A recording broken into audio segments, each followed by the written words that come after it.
धर्मित्रों, आत्म जागरण का महापर्व दशलक्षण पर्व पर्युषण पर्व का आज तृतीय दिन है। आज का संदेश है आर्जव धर्म, सरलता, वक्रता, कुटिलता का अभाव, सरलता, सौम्यता, सज्जनता का सद्भाव। जैसे एक पिता परदेश के लिए जा रहे अपने पुत्र को रास्ते में पड़ने वाली बाधाओं के बारे में समझाता है।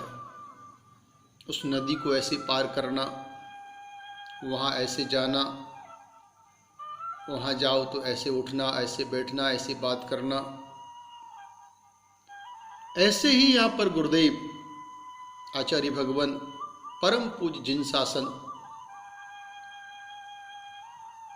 नरक निगोद के दुखों से निकलकर जो मोक्ष की यात्रा पर निकला है,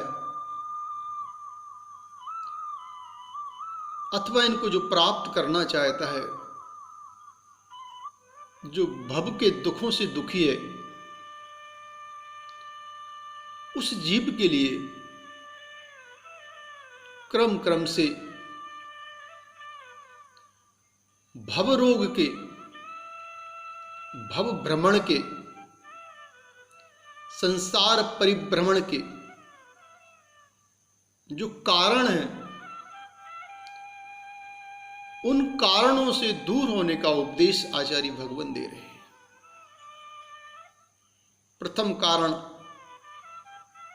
क्रोध से दूर होने की बात उत्तम क्षमा धर्म के दिन कही। द्वितीय कारण अहंकार से दूर होने की बात कही मार्दव धर्म में। और आज मायाचार से विमुख होने की बात गुरुदेव कह रहे हैं, भगवंत कह रहे हैं, जिनशासन कह रहा है। मायाचार व्यवहारिक जीवन में, आध्यात्मिक जीवन में सब जगह अभिशाप है। पूज्य मुनि श्री क्षमा सागर जी एक कविता सुनाया करते थे। वो कहते थे कि धोखा देने वाला धोखा दे रहा है, इस अदा से कि वो धोखा नहीं तुम्हें कुछ पाने का मौका दे रहा है। और धोखा खाने वाला धोखा खा रहा है, इस अदा से कि वो धोखा नहीं कुछ पाने का मौका पा रहा है। मजा है दोनों फल फूल रहे। झूठे विज्ञापन का युग है, ये प्रदर्शन का युग है, ये सब एक मायाचारी का रूप ही है। हम जो जैसे हैं वैसा दिखना नहीं चाहते, हम जो जैसे नहीं है वैसा दिखना चाहते हैं। हम ऐसा श्रृंगार करना चाहते हैं कि हम सुंदर दिखें, जबकि हमारी आत्मा लोक में सर्वाधिक सुंदर है। उस आत्मा की तरफ हमारा उपयोग और ध्येय नहीं है। एक व्यक्ति मायाचारी करके, ठग विद्या करके किसी का घोड़ा चुरा लाया, बाजार में उसको बेच रहा था। एक दूसरे ठग ने देखा, उसने घोड़े खरीदने की उससे बात की। बोले पहले चलाकर देखूंगा। वो घोड़े पर बैठा और घोड़े को दौड़ा कर ले गया, वापस नहीं आया। एक तीसरे व्यक्ति ने पूछा कि भाई घोड़ा किस भाव में बेचा? वो कहता है जिस भाव में खरीदा था उस भाव में ही बेच दिया। हमने महाभारत में देखा कि शकुनी की जो कुटिल बुद्धि है वो दुर्योधन के पीछे काम कर रही थी। जिस जीवन में, जिस घर में कुटिलता का शकुनी आदर पाएगा, उस घर में अशांति का महाभारत होगा होगा होगा। अतः संबंधों में, रिश्तों में, मैत्री में कभी भी मायाचार मत करो। अभिशाप है ये मायाचार। आचार्य भगवंत कहते हैं सरलता, पवित्रता, सज्जनता जो सुख देती है वो सुख कुटिलता में कभी प्राप्त नहीं होता। दो मित्र थे, पुरानी बात है, जंगल के रास्ते कहीं जा रहे थे। दोनों अपने घर से कुछ भोजन पानी साथ लेकर चले थे। एक कुटिल मित्र ने कहा कि पहले तुम्हारा सामान खत्म करेंगे, बाद में हमारा। उसने कहा कोई बात नहीं है। दोनों मित्रों ने भोजन किया। फिर थोड़ी देर बाद में पानी पीने का समय हुआ तो बोले पहले तुम्हारा पानी पिएंगे, बाद में अपना पानी पिएंगे। उसने ये भी ठीक है। और ऐसे यात्रा चलती रही। एक मित्र का सामान, पानी, भोजन सब खत्म हो गया। चलते चलते जिसका सामान पानी सब खत्म हो गया था, उसने उस मित्र से कहा भाई पानी पिलाओ, प्यास लग रही है। बोले अभी नहीं, थोड़ा और चलो तो फिर पिलाएंगे।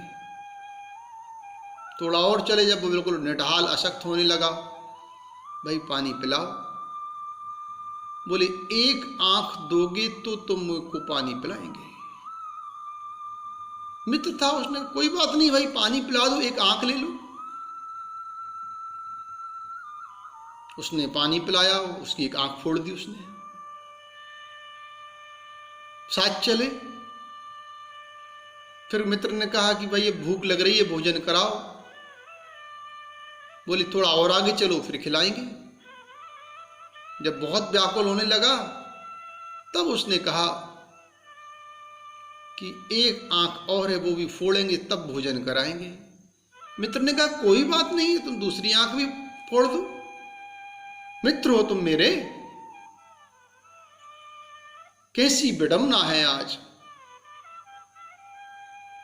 जो मित्र होने का दावा करते हैं, जो अपना होने का दावा करते हैं, वही कई बार मायाचार के वशीभूत होकर ठग लेते हैं। लेकिन वो भूल करते हैं, वो स्वयं ठगाए जा रहे हैं। वह समझ रहे हैं कि हमने किसी को ठग कर सोना कमा लिया है, चांदी कमा ली है, हीरे जवाहरात कमा लिए हैं, धन कमा लिया है। तुमने मिट्टी कमाई है और सोने को छोड़ दिया है। क्योंकि मायाचारी से, ठग विद्या से जो भी प्राप्त है वह ऐसा मिट्टी है, मिट्टी है, मिट्टी है। जो सज्जनता है, सरलता है, वह सोना है। अतः इस सज्जनता का आदर करें, पवित्रता का आदर करें। अब उसने कुछ ऐसा रसायन डाला था जिससे उसकी आंखों में धुंधलापन या रोशनी थोड़ी देर के लिए चली गई उसकी। दोनों आगे गए। जिसने ठगा था उसको शेर भक्षण कर गया, और जो सज्जन था वो एक ऐसे स्थान पर पहुंचा जहाँ की राजा की लड़की को सांप ने खा लिया था। वह जो व्यक्ति था उसका इलाज जानता था, जिसकी आंखें चली गई थी। उसने उसका इलाज करके उसकी आंखों का उपचार किया। और वह जो लड़की थी वह आंख का उपचार जानती थी। उसने कोई रसायन, कोई पत्तियों का रस उसकी आंखों में डाला तो उसकी नेत्र ज्योति आ गई, और राजा ने प्रसन्न होकर इस व्यक्ति का उस कन्या से विवाह किया। होने को ये कहानी है, लेकिन यथार्थ जीवन में भी आज लोग यही कहते हैं कि भैया ये सब बातें कहने में, सुनने में बहुत अच्छी लगती है, लेकिन ऐसा कहीं होता दिखाई देता नहीं है। मुझे बताओ भाई, पिछले कुछ सालों में बड़े बड़े दिग्गज सूरमा जो जेलों की सलाखों में पड़े हैं, क्यों? क्योंकि कर्म अपना काम करता है, करता है, करता है, देर चाहे जितनी लगे।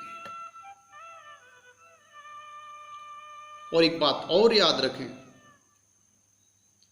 सुरक्षा होती है सजगता से, शक्ति से सुरक्षा नहीं होती।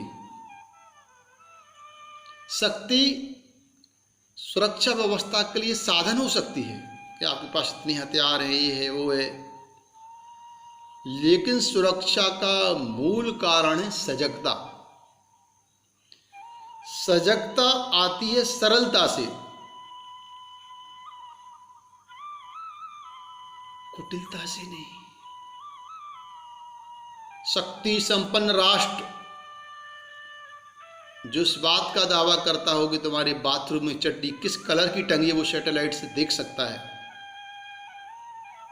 11/9 या 9/11 जो घटा था अमेरिका पर, जो ओसामा ने अटैक किया था,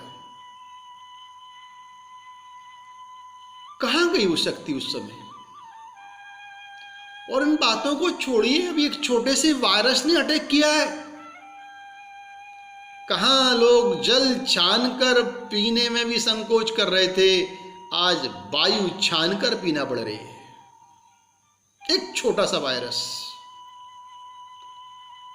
सारी शक्तियों को जिसने नतमस्तक कर दिया। ध्यान रखना, प्रकृति से बड़ी कोई शक्ति नहीं है। इस प्रकृति का आदर कीजिए। प्रकृति यानी ये पर्यावरण भी होता है, प्रकृति यानी अपना स्वभाव भी होता है, अपनी सरलता होती है, अपनी सज्जनता होती है, अपनी सौम्यता होती है। इस आर्जव धर्म को हम सब आत्मसात करें, अपनी सरल स्वभाव में रमें, उसको प्राप्त करने का प्रयास करें। इसी मंगल भावना के साथ कि सब सुखी हो, मेरी ये भावना हो ना दुख किसी को, मेरी प्रार्थना है मेरी भावना प्रभु तेरी प्रार्थना बने, तेरी प्रार्थना प्रभु मेरी भावना बने। ओम ह्रीम उत्तम आर्जव धर्मंगाय नमः। बोलिए 10 लक्षण पर्व की जय। उत्तम आर्जव धर्म की जय। संत शिरोमणि आचार्य गुरुदेव विद्यासागर महाराज की जय।